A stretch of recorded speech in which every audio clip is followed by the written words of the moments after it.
everyone, it's Alexis. I hope you are doing well. I'm sure if you clicked on the thumbnail, you know I am going to be working with Tim Holtz's newest Halloween release today. I'm really excited to do so because fall and Halloween are my two favorite things to make for. I know I'm notorious for loving my florals, but fall is my favorite season.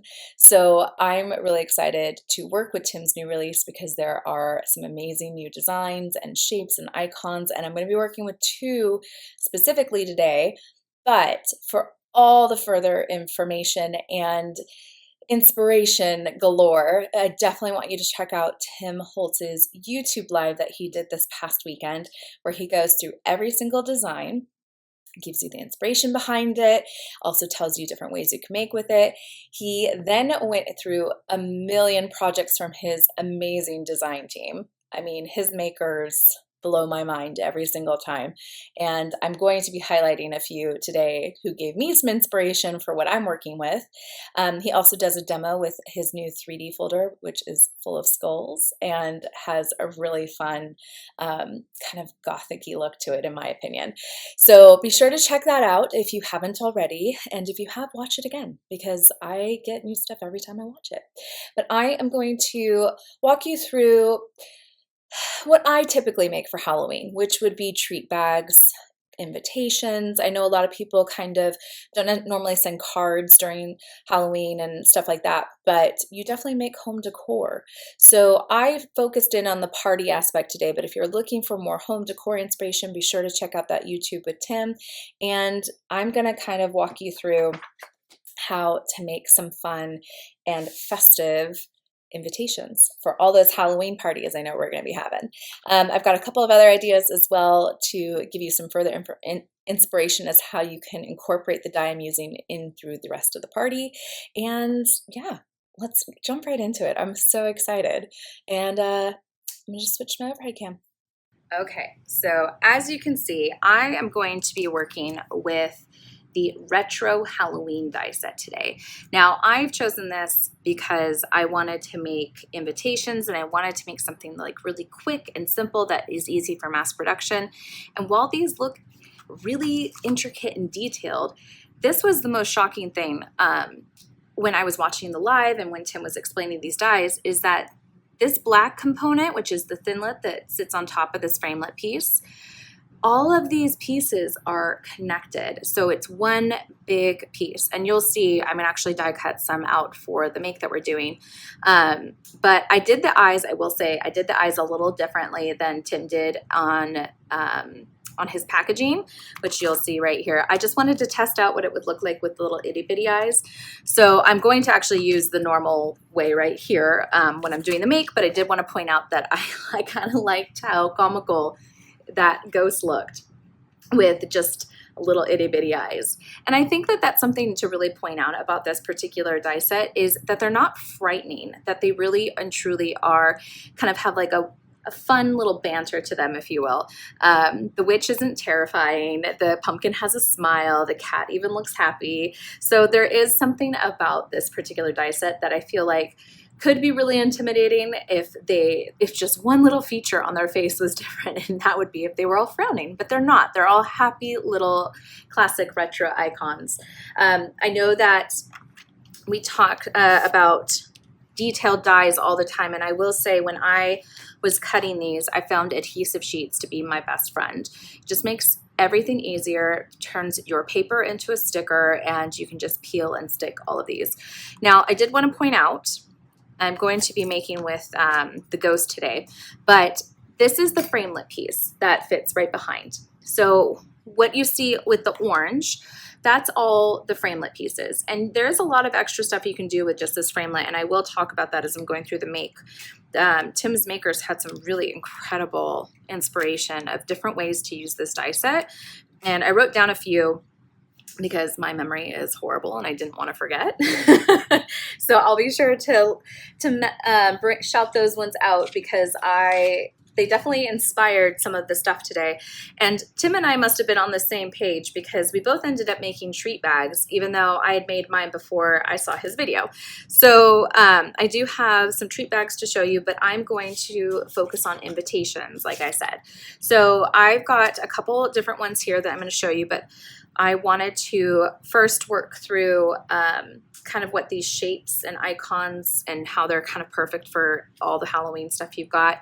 You've got the witch, the pumpkin, the skull. You've got this, it's such a happy cat. I really love this one. You've got your ghost and you've got this kind of spooky owl. So all perfect traditional kind of icons for your Halloween makes. I am going to pull this off to the side because I'm going to pull in some stuff to die cut with. Okay, so the first thing I want to walk you through is the actual invitations. So I went ahead and printed on our new smooth heavyweight cardstock some invitations, kind of found some puns and added a fake address obviously on here. But you can have fun and you can kind of, depending on which icon you might want to use to anchor this particular invitation, you know, you might want to use the pumpkin or the ghost or the skull or the witch. You can actually change out your puns to match with whatever icon you are going to be doing. So I use Spooktacular because it was spooky, so I'm going to be using the ghost with mine today. So I did a traditional kind of like 5x7 size, and I cut down the smooth black cardstock to 5x7. And then I went into Word and I basically just created a shape that was 4.5 by 6.5 inches and put in my information. And I knew I was gonna want enough room at the top to be able to put in an icon. So I kind of measured these to make sure to give myself about 2.5 inches to make sure I had room. And then I also was wanting to play around with the bold text Halloween. So I really love the idea of adding a little boo right here, especially because I felt like it went so well with the ghost and because it was a singular word. So what I did is I took the boo and I knew I wanted to create it like an aperture so that if I cut it through the white, it would show through, the black would show through once I layered these two up. So what I did is I cut down my invitation to the size that I wanted it to be, which was 4.5 by 6.5. And I'm taking some maker's tape just to hold this in place while I run it through the machine. And what I'm going to do is simply just place that on and kind of figure out where I want it to be. And I'm just going to hold that in place. Now, when I'm working with panels like this and running them through the machine, I like to have my cutting pads with one clean and I wanted to, I'm using a very fun aqua color today. So you'll see I've already cut out one. I'm using my Foldaway machine because I love how quick and easy it is to get around. And I'm going to just kind of put this at a slight angle and I'm just going to run it through my machine one time. And what that'll do is that'll create that nice little aperture. And then I will have a fun little 3D element almost on my card front. So this is why I like to use basically a brand new one on the top. Otherwise you would get indentations. So now I've got my boo right there. And I'm going to just set this off to the side real quick. And I'm going to cut my element that I want to have. So I'm doing a couple of different things. I know that I want I'm gonna be making this purple ghost because why not have fun with color at Halloween? And I know I want my ghost to be a black outline, so I wanted to do color for my framelit piece behind. So I'm going to be using some of our muted cardstock, and I believe this one is called Thistle.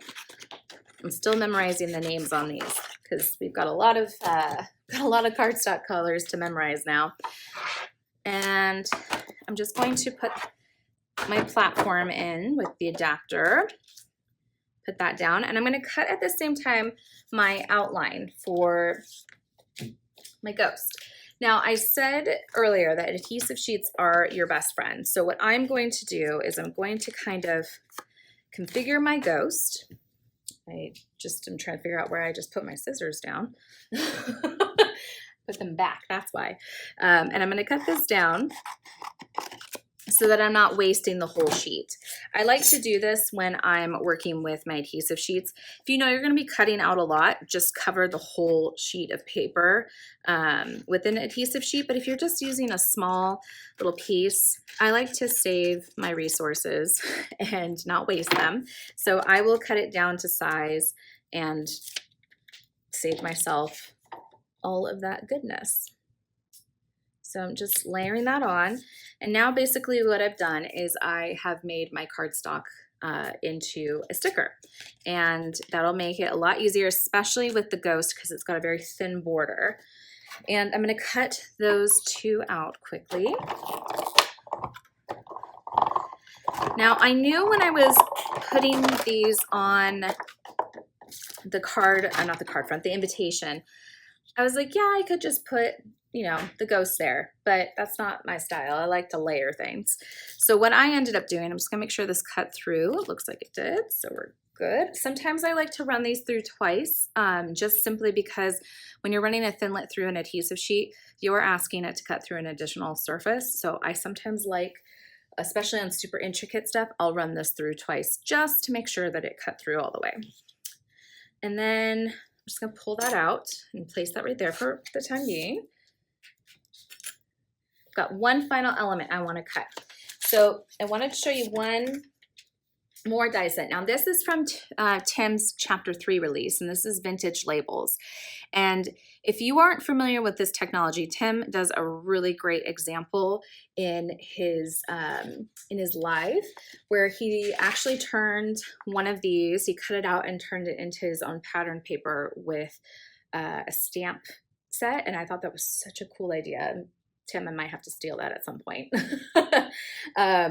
But what I really liked is that this could be my anchor for the behind the ghost. So I decided to take the circle right here. And what I love about this particular die set is that it has a unique kind of technology to it.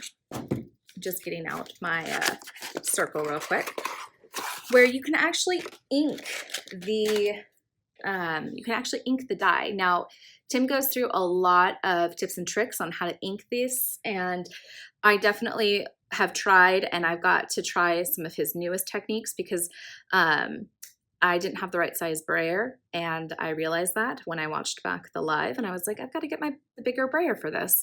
So he recommends cleaning this off with alcohol first, and like an isopropyl, and then that will help the archival ink or like a permanent ink stick to the die better with a brayer, and you do want to use a brayer. And then when you cut it, it will cut and it will deboss this portion right here, which I will show you. And then you have this really cool inked pattern on this little label, but I'm actually going to be using it a little, well, yeah, I'm going to be using it a little bit differently today, but I did want to highlight that this has a really unique property to it as far as like being able to ink the die. So I'm going to cut one out of my smooth black cardstock, and instead of doing the technique I was just talking to you about, I'm actually going to be using luster wax today. I wanted to kind of grunge these up just a little bit and have some fun with it. I'm also going to bring in some glitter. So I'm using our Opulent Charcoal Glitter cardstock. And just because I want a similar shape, I'm actually going to cut this out of the same label. And these are the vintage labels from chapter 3. And you will see, it doesn't show up so much on this one, but on this one, once I add luster wax, you're really gonna see this design pop. So that's everything I'm gonna cut. And I'm just gonna move my machine out of the way. Now, I'm gonna be doing something a little bit kind of, not mixed media, but I'm gonna ink the edges of my invitation here. And that's because I just like having fun with color. Now, one thing I do want to recommend is using a media mat or a craft mat. So this is our multimedia mat, and I like using this because I can really see the pigments and the colors I'm using and working with. But I'm going to be using our multi-tool, which I wanted to highlight that the multi-tool is double-ended. And you can actually slide these on and off, or not slide, but secure them into place. And I'm going to be using the distressor. Now the distressor comes with the initial starter kit, but I'm also using the blending head, which is a separate component. So I'm going to be inking the edges. You can use Villainous Potion, Wilted Violet, Shaded Lilac. There's all kinds of great purples, which is what I'm going with because I'm matching that up. And I'm just going to ink up my foam pad, and always start your ink off to the side and then gently add it on, so you don't get a really harsh circular line. You get a really nice smooth blend. I went really dark on this purple just so you could see it, but I'm gonna go over it with a softer purple to kind of soften it up a bit, and then I'll be adding some black in there as well. I think the best thing about Halloween is that you really can play around with those colors. You don't have to use orange and black. If you can do purples. I've seen lime greens. I've even started to see hot pink more often, and pink tones, and you can use pastels if you wanted to. There's really no rhyme or reason. Just have fun with it. I wanted to do purples because I really just felt like it. I love black and purple, especially for Halloween. So I've added my shaded lilac on. And you've seen I've just gone around the border and left the center white. Now I wanted to bring this tonally, I wanted to bring this down a bit and soften it. So I'm going in with some Wilted Violet. You could also go in with Villainous Potion. That's another one I really like. And I'm just going to go in gently and softly. And what this particular hue does is it brings in almost like a undertone of pink when you blend them together. And it doesn't make it quite as blue. I feel like the shaded lilac almost has like a blue undertone to it. So I wanted to soften that up just a wee bit, as my grandma would say.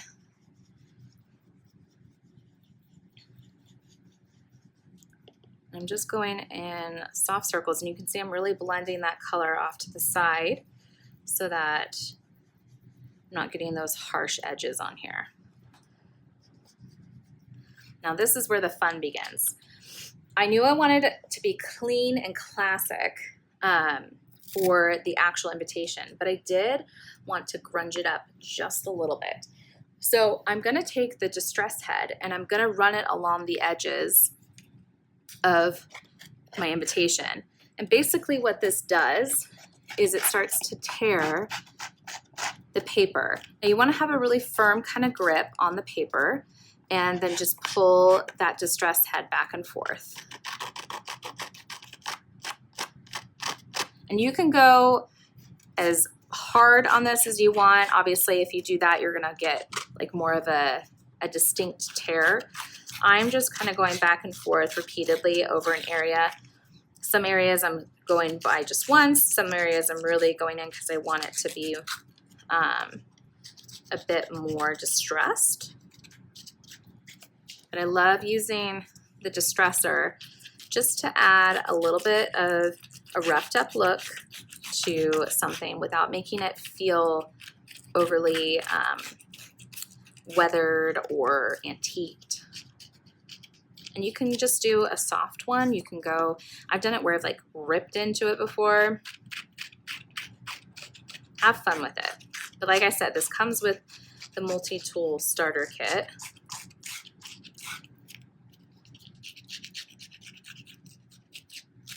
And it's actually something I used to do fairly often on my makes because it would just add a nice texture to what I was doing. I would do it all around my photos. So you can kind of see that it has that nice roughed up edge. Now I wanted that to blend a little bit more seamlessly into the background. So on this one, I added black around the edges, but I want the one I'm making to pop a little bit more. So what I'm gonna do is just go around the edges with that wilted violet to really make that distressed edge pop. So you can see it really starts to, you can see that distressing. And it covers up the white, gives it a nice stark edge against the black we're gonna put it on.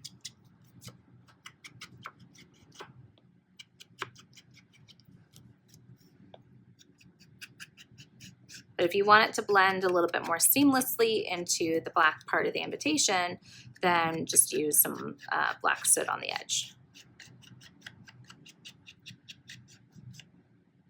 But I'm going bright and fun and festive. So there is that. I'm gonna move these off to the side real quick.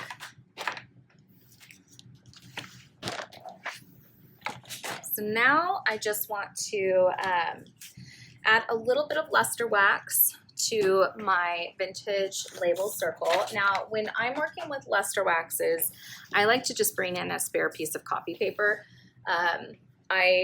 Luster wax on a craft mat is not usually easy to come off, so I just prefer personally to do this on a spare piece of paper and save my life when it comes to destroying my crafting tools.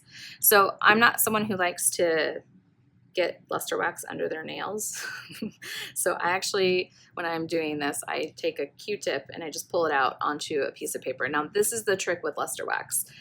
You really want to put it on a piece of paper and just gently rub your finger into it. This allows you to get a really smooth, nice, even spread versus a big old chunk on there. And I'm just going to lightly work onto the edge of this circular label. And what's nice about luster wax is it's very smooth. It's a very buildable medium. So I'm going on with a really light kind of touch right now just to highlight those debossed and edges so you can see them. But you can always go back and keep adding more and more. I don't want it to be like overly competing with the rest of the imitation. So I'm just putting enough on to really allow that design to come through. So you can see it right there. Love that. Easiest way to get luster wax off your fingers is with antibacterial with hand sanitizer, ironically. So grab a little bit of that and it'll come right off. Now comes the fun part. We're going to assemble our imitation. So I actually want to put my base onto the invitation real quick. And I want it to be a little bit lifted so that you really get that negative impact from the bold text. So I'm just going to add a little bit of foam tape on here and bolster it up. I also like using our foam sheets. I know that we don't talk about those very often, but when I'm doing larger scale stuff like this, I like cutting the foam sheets down because then you get like a really even effect. Or you can do this and use the foam tape and have fun with that. I'm going to grab a die pick or something to that effect and lift the edges of this off to make this go faster.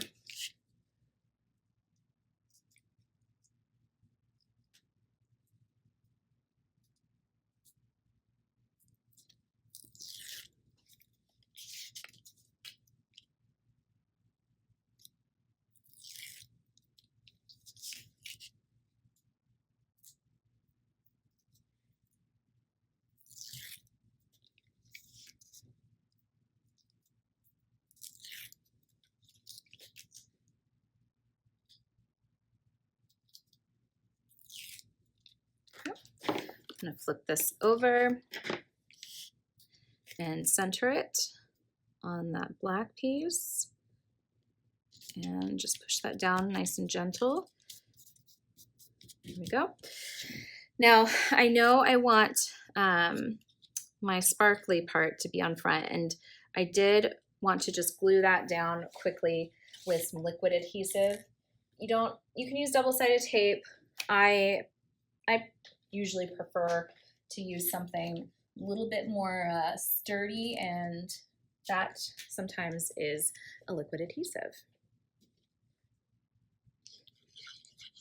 Okay, so I'm going to offset these two label circles. And this one I'm actually going to put on with foam tape because I want to add a little bit more. Now, if you're sending this to the mail, I wouldn't add foam to the back of this, but if you're handing out invitations, although you could, I think this is thin enough foam that you could still run it through the mail. I know sometimes if things get too thick, then you can't, it's like extra postage. So do with this as you will. Either you can lay it flat or you can add a bit of dimension. See what your heart feels like doing. So I'm just gonna offset this glitter one with the black smooth one. And then this is where the fun comes in with the retro Halloween icons. So I'm literally peeling out the main portion of this ghost. And I'm gonna let the mouth and the eye pieces fall out. I'm gonna put those in separately. And I'm just left with the outline. So what I'm gonna do now is peel off this adhesive sheet on the back and then lay it down on my framelit piece.